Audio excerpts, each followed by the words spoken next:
All right, welcome to episode 2, where I go over the deck list from December 13th. I put a pause on the November 29th ones. I was falling a bit too far behind and trying to stay as current as possible with these. Yesterday, I had posted a Sultai cultivator deck. The video is up there if you wanted to watch it. I kind of went over some of the choices, some of the odd choices. There's a few cards in here that I wouldn't play again. And I went over basically what stuff I would remove and what I would add. And up today, since I've already had mono white been played, Jund, although this list is a little bit different and potentially a little bit better than the list that I played the other day. It's playing like Seaga's Chariot and actually Meathook Massacre in the main. There's another burn deck here, which I believe I played a version of this from November 29th from those deck lists. If not, there'll be one coming up for this one. But today I wanted to do another Sultai deck. Now this one is playing. It's playing a little bit different. It's playing Sarulf, the Realm Eater, and it's playing Spectral Adversary. So I wanted to see exactly how this kind of combination would work. Since this is a 3-drop, this is typically a 4-drop. Being able to phase out if the Sarulf gets like 3 counters on it, it allows it to survive, and then this will die in its place, I guess. But this is a card that I keep looking at and I keep wanting to play. And it's a 3-mana 3/3, which is fine. This also has it's also playing Snakeskin Veil, which gives it the +1/+1 counter. It's playing some counter spells. It's playing this card, which I don't know how good it's going to be. Although making this a 5/5 is probably pretty good. And there's a bunch of other werewolves and stuff in here as well. Stuff like Suspicious Stowaway. This card also has flash, so it can act as a removal and a pump spell. So I'm fine with that. And then it has playing just basically one counter spell, basically to counter Alrund's Epiphany or just any spell. Some spot removal, and hopefully we will see. It is playing a removal spell, or mass removal spell in Crippling Fear. I don't know if this is any better than playing. It's a little bit. You get a little bit better value for than Meathook Massacre. Basically 4 mana from -3/3 versus 5 mana for -3/3. But the Meathook Massacre also sticks around. We're also playing a Celestis here. Just seemed like an interesting list, and I kind of wanted another Sultai list. I do have a preference for that color combination. Just to see how this plays out. Sultai, I think this is it here. I think I named it Rogue because there's like one Rogue in it. Yeah, this is it here. Go to this layout. Yep, so you can see here. The one thing that I noticed, it's also playing Soaring Thought Thief as well, which I think is going to be interesting in this deck. So you can actually, with this, because it has flash, I can see this being a pretty good threat. And there's a lot of flash cards in this deck too. So you have the pump spell. You can play on your opponent's turn a lot, which I think is very important. I'm not sure the point of this card. Could just be it's just a big 5/5. I don't see anything that sort of interacts with it. It basically makes all your stuff mana. But we'll see how it plays out anyway. It's just a big 5-drop, it looks like. Yeah, so something to end the game with, I guess. We're also playing, I believe it's 24 lands. Yep. Okay, so we're going to run this through a couple of best of ones. Again, this was a best of 3 deck list. And I don't think there's anything required from the sideboard. Nope. Although I have a feeling the Crag Plate Baloth might have won a few games. Parasite Grasp for the humans. Rushed Rebirth. You have Howling Moon, which I believe is a very good enchantment. And it potentially could be in this spot instead, but they potentially just moved to the sideboard for one reason or another. Probably just trying to play one game plan, flash, pump spells, basically counter some of the removal and basically take it home. So it's kind of it seems to me like it's sort of a protect the queen deck, where protect the king, whatever you want to call it, where you basically play like one or two threats and you use them and you protect them with your snakeskin veil and wash away, and they basically win the game for you. So we'll see how this deck plays out. Just playing standard right now. I don't particularly enjoy alchemy all that much. There doesn't seem to be a lot of variety in alchemy. Either everyone's playing key or everybody's playing the mono white deck, and both are not much different than playing against mono white or blue red in standard. Although in standard you tend to play against a variety of opponents. So we have one creature, counterspell, Celestis. I'm on the play.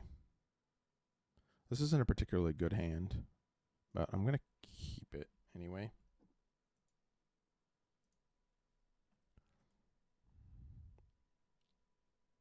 I mean, you got 3 mana, you got 4 spells. Mulligan, you could potentially end up in a much worse position. This also has the potential to transform very early. Duress, there you go.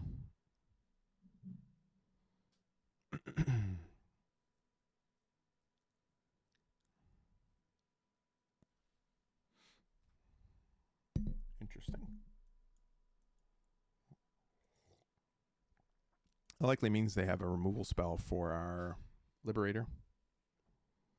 That's fine. Oh, so we're playing Black-White Clerics. Another big popular deck right now in standard. Still no blue mana. All right.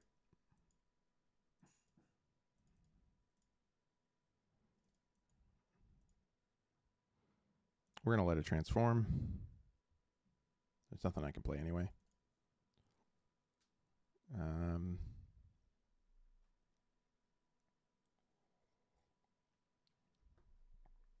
Now, they all have a hard time killing the Frenzied Trapbreaker. Sure. There we go. Some blue mana. And we'll attack.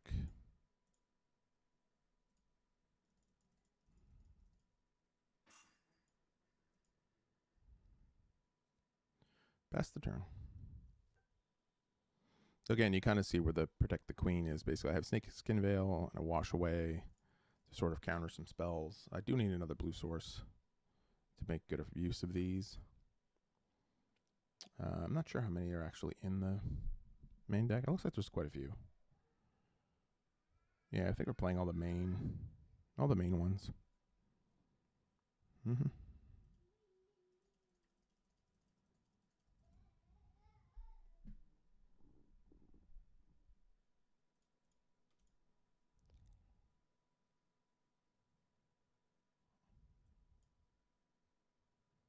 Okay. I don't need another green source here, although I don't really need another black source either. I'll play it as a black source and get in.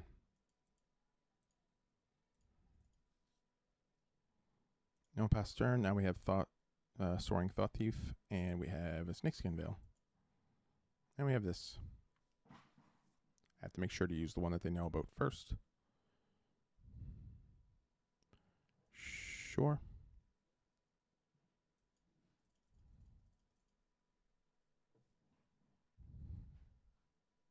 Yep.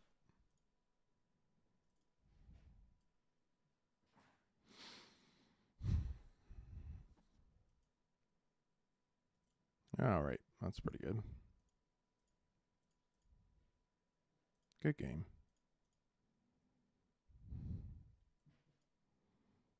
I think they made the mistake there of not taking the Snakeskin Veil. I don't know why they would have taken the Celestis. Maybe to stop me from getting blue mana. Alright, we'll play another one. See how it goes.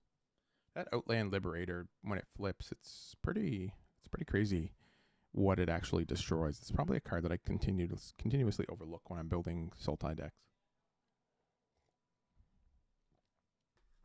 Especially when I'm looking for a cheap 2-drop. Their 2-drops are always cheap. But a good 2-drop creature that can actually affect the board quite a bit, especially when it flips. Alright, we got the Liberator, we got a removal. This is a better hand than the last game. Although I potentially won't be able to... I'm going to be very far behind here if they're an aggro deck. Nope. Duress? No. Alright. Alright.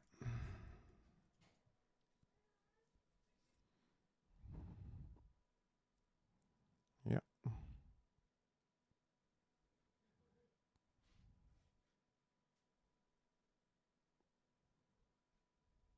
That's weird. Wonder why I didn't create one.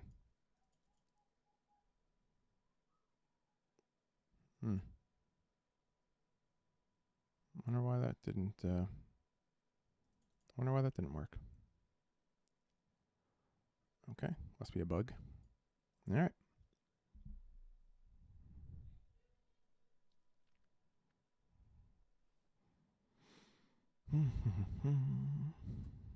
Yay.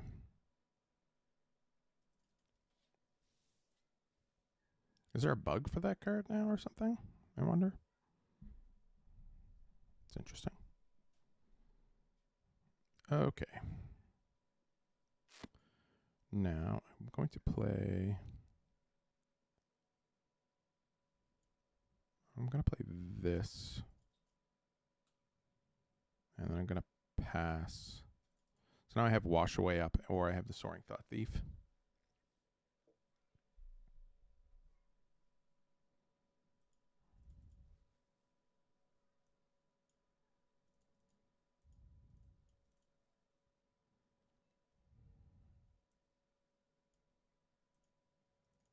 They're probably running the 3-mana counter spell that makes a token. Or maybe not. They could also be just holding up in case I have a mass removal spell. I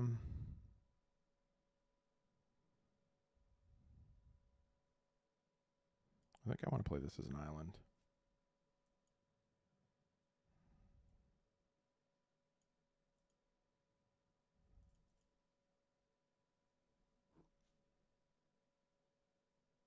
They're playing Blood in the Snow.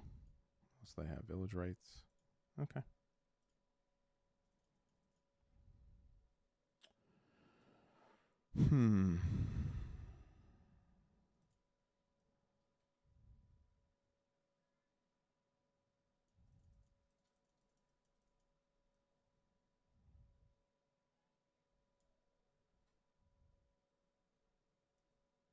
Creatures that aren't.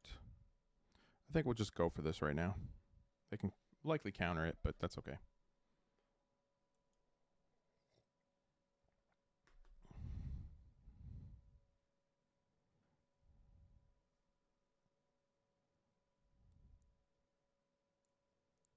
Yeah.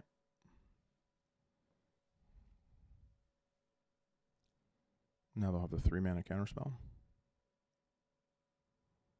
Human.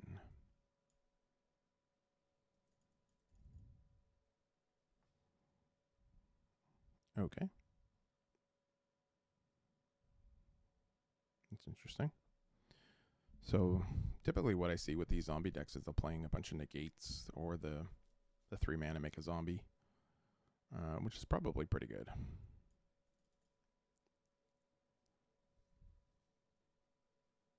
Oh, that's a good card. Nice. Okay. Well, we'll attack. Doink, doink. Heal 2 damage. Doink. Now I can...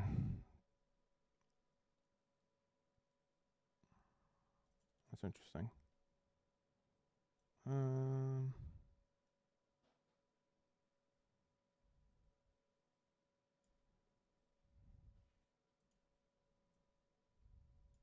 just going to kill this right now.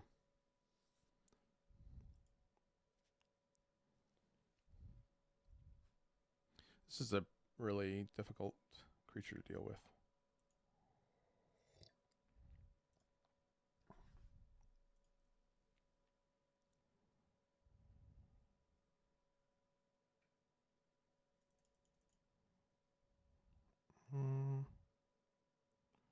Now I can counterspell this.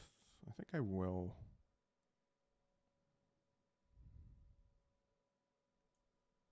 Yeah, I think I'm going to counter it.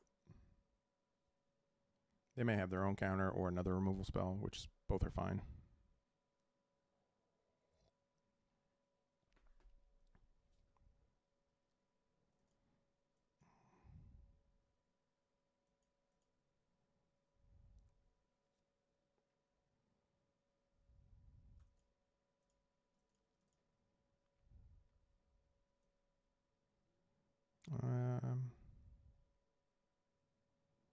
So I can play, let me see here, play this as an island. If I play this, I don't keep both up if I play this.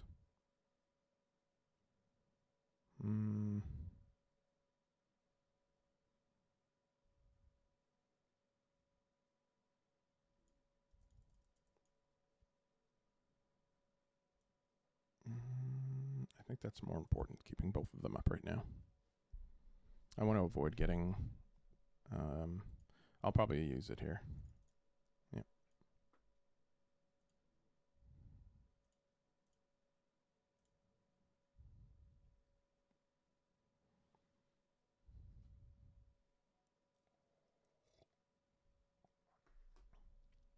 I will see. They'll probably return it to, oh, they didn't. Okay.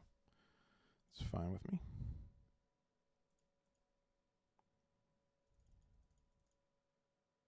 Ooh.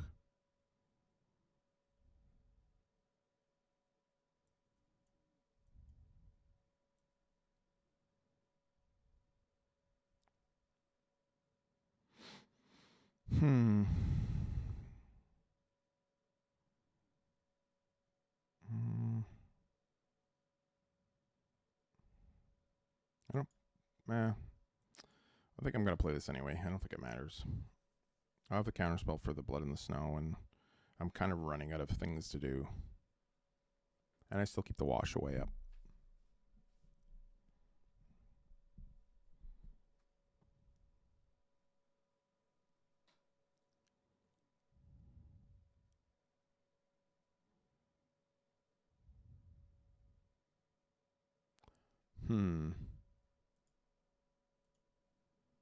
Now, the potential of them having another Blood in the Snow is pretty high.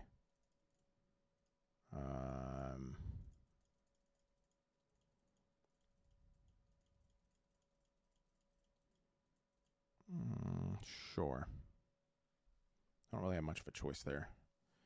I have to prevent the Blood in the Snow from happening, I think. I'd lose if that card resolves.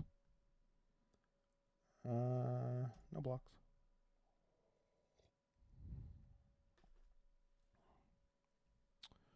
Okay, this card's interesting.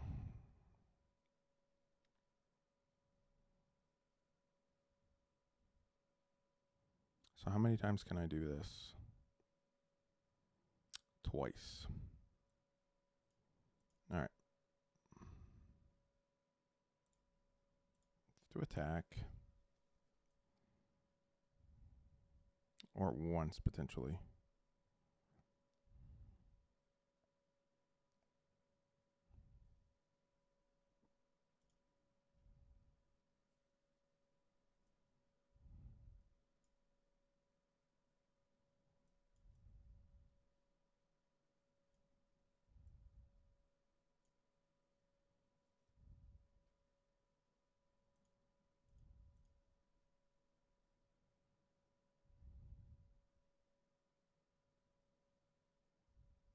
Wait, what happened there?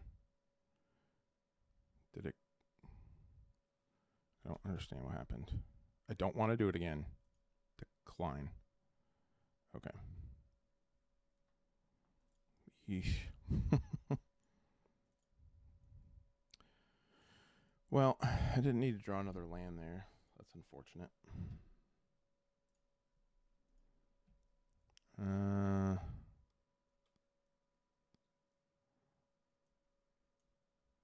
Well, we're just going to have to get in.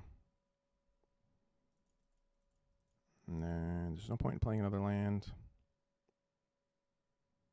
Just going to have to end it there. I will have to block, unfortunately, here. Mm-hmm.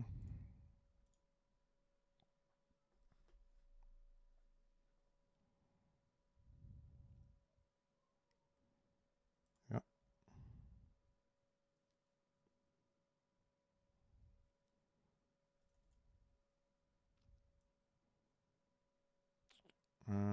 I need to keep some mana open. So 3. And then I can activate it 3. Becomes day.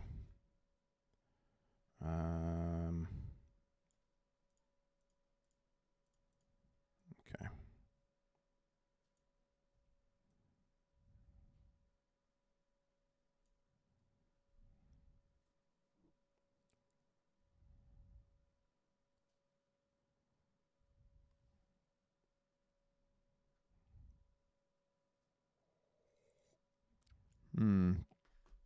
It still doesn't allow me to counter something.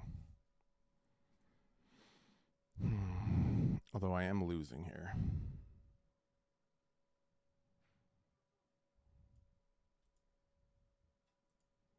I don't have much of a choice here. I have to do something. Yep. I do not have a choice.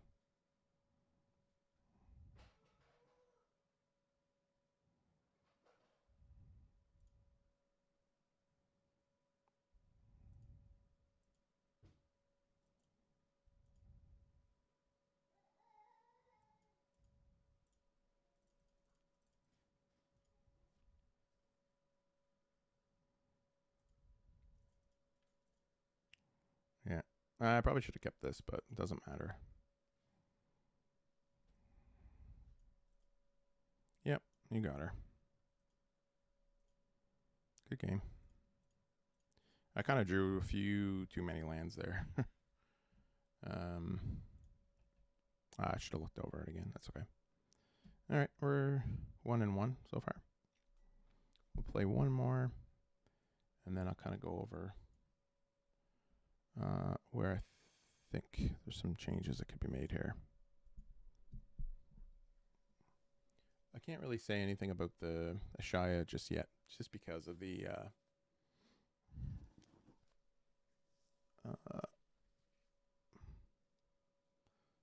stupid.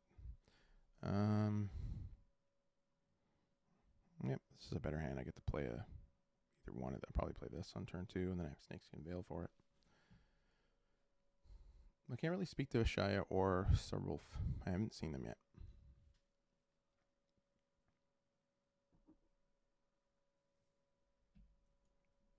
I potentially could have cast Crippling Fear too early.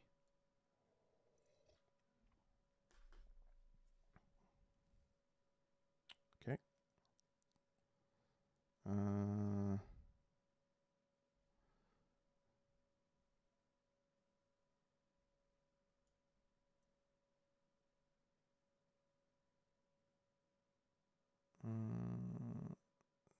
This one, I guess. I play that and play this as blue. I can cast this guy. I might leave up and try to cast this, and then play these with this back up.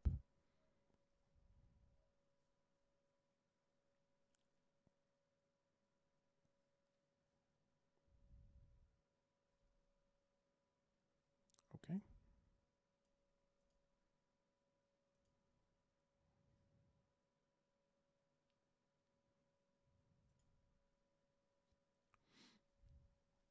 Like the last matchup too, we saw not having enough pressure.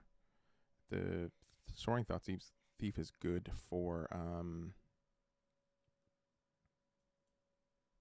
Now here, if they strip mine me, I'm dead. Is that this deck pays no basic lands, so and smart players will tend to do that. Although maybe not at this point, but sure.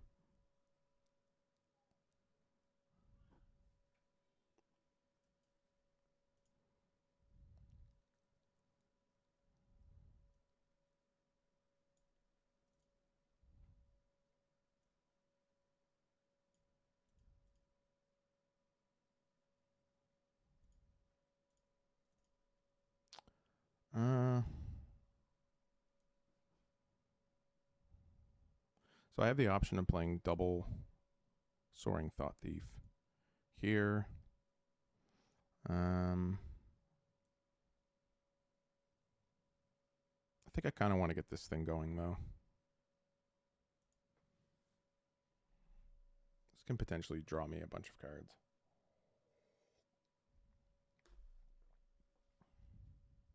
Now there's no basic lands in this deck, so if my opponent decides to hit one of my lands, it's pretty much over.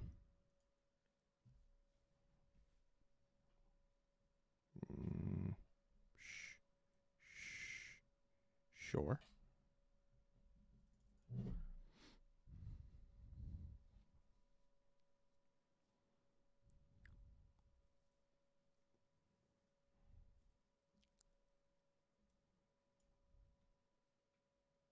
Okay.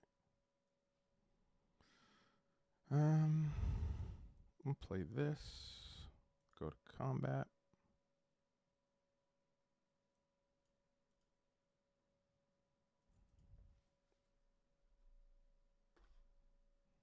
Nice.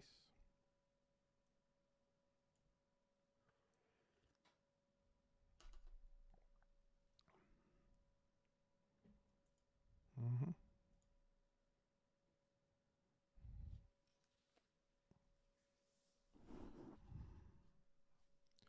Yep. So now what I'm going to end up doing is I will probably sure.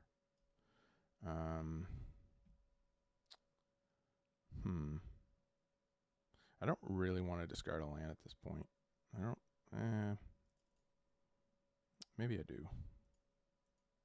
Select. Yep, we'll do that. I do run the risk of losing to the Concealing Curtains. Nah, I'll let the Suspicious Stowaway flip.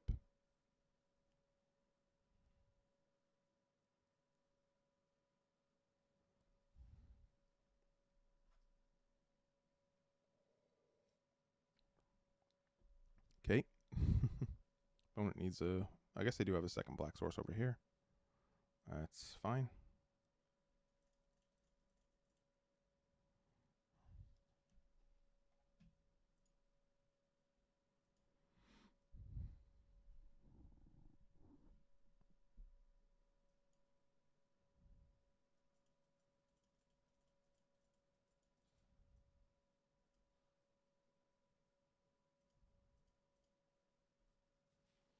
We'll play another one.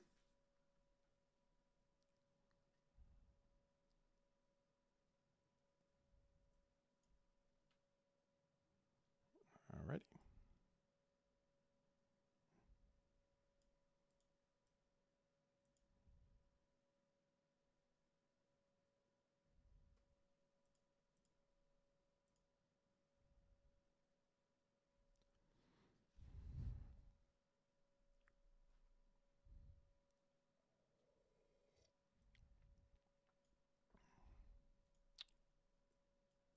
So I've milled 2 snow-covered lands.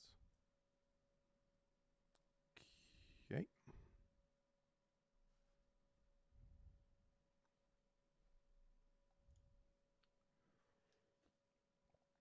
So a card I'll need to draw here is I need a wash away to potentially prevent. Oh, that's interesting. Comes down as a 5/5. Comes down as an 8/8. It still gets destroyed by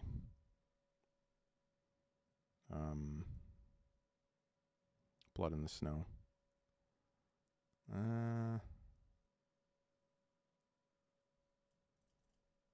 Yeah, I think I'll end it.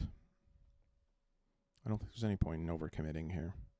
I have enough pressure. There you go. You finally got that second black source. Cool. Although I don't... Why wouldn't you just use Field of Ruin and then cast that? Auto tapper. Auto tapper at work. Yep.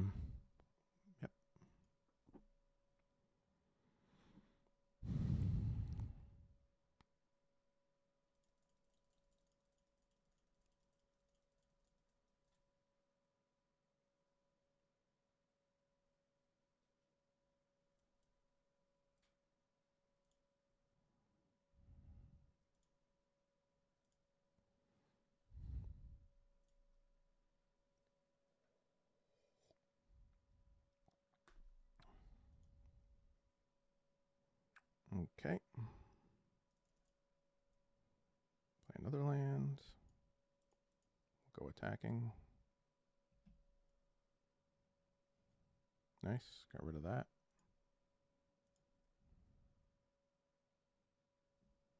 Come on, give me a... Well, that's okay, too.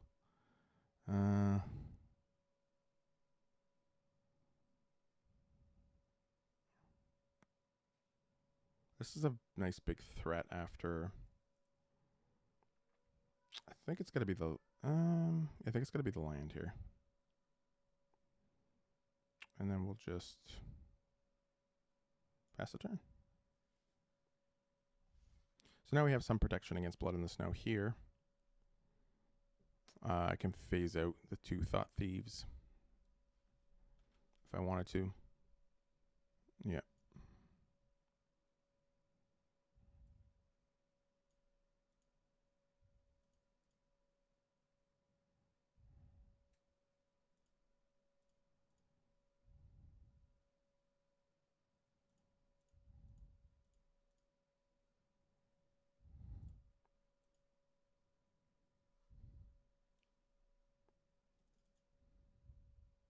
That's a pretty good counter to... That's a pretty good counter spell to Blood in the Snow. It cost me 6 mana, but it was a good draw there too. So there you get to kind of see the powerful combination, the Thought Thief and the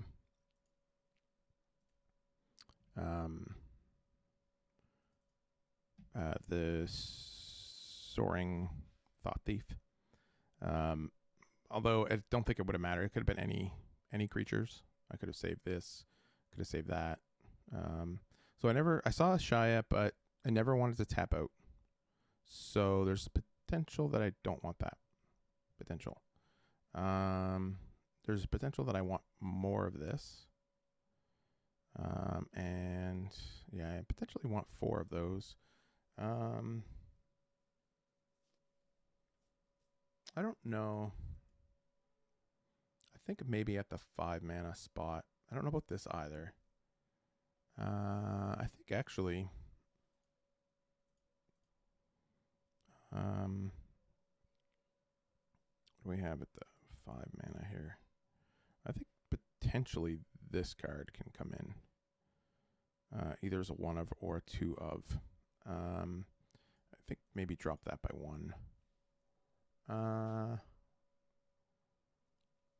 I don't necessarily need to return a creature. It just needs to deal combat damage, and I can protect it with Snakeskin Veil. I think this is somewheres where I would go with the deck. I think the Ashaya, I would have rather... This card would have been a better play at that turn when I had the Ashaya up the first time. So I think this is a better way to go with it. I mean, you're basically using you know, Snakeskin Veil to protect your threats. I don't know if you need 4 of these. You know, I think this one potentially might be okay. Didn't get to see Serwolf at all, so I can't vouch for him or not vouch. I would need to play it a few more times to actually see where it's going. But this is kind of where I would go. The Ashaya didn't seem like, I'm not quite sure why it's there. I think maybe it's just a huge blocker, but or a huge, you know, creature that just attacks and smashes face. So I don't really know. There was no need to utilize the mana that it produces, you know, by turning all your creatures. I didn't see any. I don't see any. Let me see here. I don't see any synergy between. Oops. I don't see any synergy between the Ashaya and like the Spectral Adversary, other than it's just a, you know, maybe you phase your opponent's creatures out at the end of turn, and then you can smash big with this. So I could see that, but in that instance, I'd almost rather this anyway, because then I could flash this in and then potentially flash that in as well for 4 mana. I mean, it's a lot of mana, but that's the only thing I could see that being good for. But anyways, that'll do it for this video. Sultai Rogue. That's the change I would recommend. I think this card would be much better in that spot. And yeah, anyways, hopefully you enjoyed the video, and I'll see you later.